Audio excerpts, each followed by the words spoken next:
Hello, Malcolm here, and thank you for joining me. And we're going to talk today about how to talk meaningfully about the communion. This is part 2 of 4 or possibly even 5 episodes about this, because I think taking the communion meaningfully is such an important part of the Christian life and helps us in our spiritual strength. This is Tuesday Teaching Tips, episode 108, and I'm glad that we can talk about it. I have a passion for this. I do believe that we can avoid boring and repetitious talks, and we can avoid the opposite problem of going off on flights of fancy, trying to find something creative to say, but actually not really talking about the communion meaningfully at all. So what do we do? Well, last week we had an overview, and this week I'm going on to talk about one of the models of the atonement. Because I think we think accurately about the atonement. It'll help us to be creative, but also meaningful in what we do when we talk about the communion. So the atonement, and today the model we're looking at is Christus Victor. Now this is a little bit technical, so forgive me as I read from my notes here, rather than look directly into the camera all the time. Not the best way to do this, I know, but I'm sorry I don't have an auto prompt or anything like that. So let's talk about the Christus Victor model. Oh, lots of scriptures today, by the way. Haven't got time to read them all, so I'll put them all in the show notes and you can look them up later. Now, warfare. There is spiritual warfare going on, isn't there? There always has been. Oh, in the Old Testament, God is always battling something. Hostile waters, sea monsters, gods. Have a look at Daniel in particular. That book gives us a clear picture. And Satan in the New Testament, what about him? He's the ruler of this world. As it says in John 12, verse 31, now the prince of this world will be driven out. He's going to be driven out. He's in the process of being driven out, but he is the prince of this world. John 14, John 16, at least at this point, Satan is the ruler in a sense of this world. In 1 John 5 verse 19, we know we are the children of God. The whole world is under the control of the evil one. So there is warfare. We are living in enemy territory, you could say. Now Jesus heals those oppressed by the devil. Acts 10 verse 38. It's reported that those who are under the power of the devil, he did good to. He healed them because God was with him. So he was in battle against Satan, against evil, against religious pride, against the spirits, against prejudice, against the marginalized and those who were ill. What about us? Aren't we held in bondage by sin? According to Romans chapter 3 verse 9. What shall we conclude then? Do we have any advantage? Not at all, for we have already made the charge that Jews and Gentiles alike are all under the power of sin. We're under that power. Romans 6, Romans 7. Paul talks about sin as if it's a semi-autonomous power. There's a war going on and we are POWs. We are prisoners of war. So that's our situation. However, Jesus comes into the picture. And his victory drives out the enemies, or he has victory over his enemies. In John 12 verse 31, now the prince of this world will be driven out. There's faith, there's hope. He will be driven out. Jesus has that power. In Colossians 2 verse 15, I love this scripture.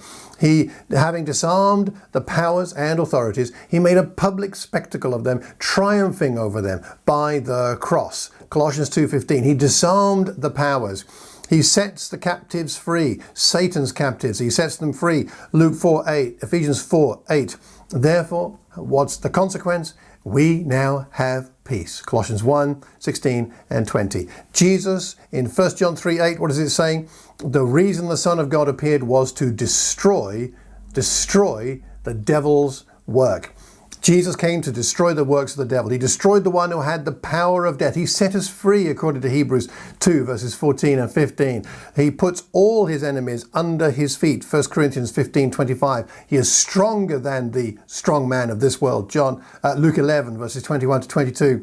And he gives us life where Satan would have taken it away. John 10 and verse 10. What's the benefit of his victory for us?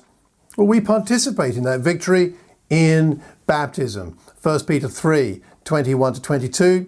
It saves you. This baptism saves you by the resurrection of Jesus Christ, his power, proving his power over death, who has gone into heaven and is at God's right hand with angels, authorities, and powers in submission to him. So all powers are in submission to Jesus Christ. That benefits us. We have that saving power for us at baptism. So to conclude and think about this, summarize it, The victory over evil is a fundamental aspect of the atonement, and therefore of our sharing about the communion. The bread, taking of the bread and the wine, some of that at least symbolizes the victory of Christ over Satan. And salvation in this model, the victory over evil is the fundamental thing, and salvation is like a byproduct. It's a positive byproduct, it's an intended byproduct, but the victory is the key thing. Salvation is a byproduct. Christus Victor saves us by conquering evil.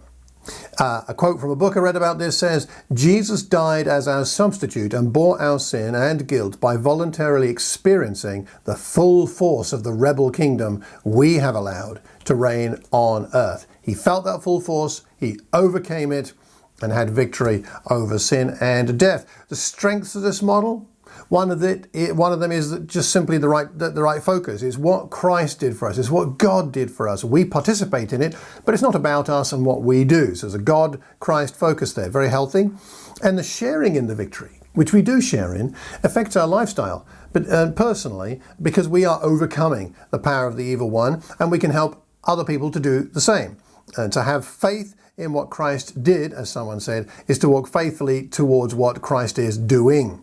So we have changed lives because of this victory. Now, there are some weaknesses of this model, but I'm not going to list those. In fact, I'd be interested to know what you think those weaknesses might be, as well as the strengths. And perhaps you could pop a comment into the comment box about your ideas about those strengths and weaknesses. That would be wonderful. Next time, we'll talk about the substitutionary model. Here are a couple of questions to finish off. How could this view of the atonement, the Christus Victor view of the atonement, be brought to life in a communion talk? The next time you talk about the communion in the Lord's Supper, how could it be brought to life? What scriptures, what images, what stories could give people confidence as they take that bread and wine that they are set free, that they are released, and that they are on the winning side? What a wonderfully encouraging and positive thought. Most communion talks need to be like that, positive and encouraging, because we are celebrating what Jesus has done for us and remembering what he has done for us. So leave a comment in the comment box. Please leave it publicly, because when we see that, we can learn from each other, and we learn best when we learn in community. And do me a favor, if you don't mind, pass the link to this recording on to one other person. And if you haven't already done so, please click the like button and the subscribe button so that you can be notified whenever new recordings are made and released. And I just want to thank you so much for paying attention to this and having a heart for meaningful communions as I have. And please help me to do a better job with my communion talks by commenting and leaving your thoughts. Thanks so much. Until the next time, have a terrific Tuesday and a wonderful week. God bless.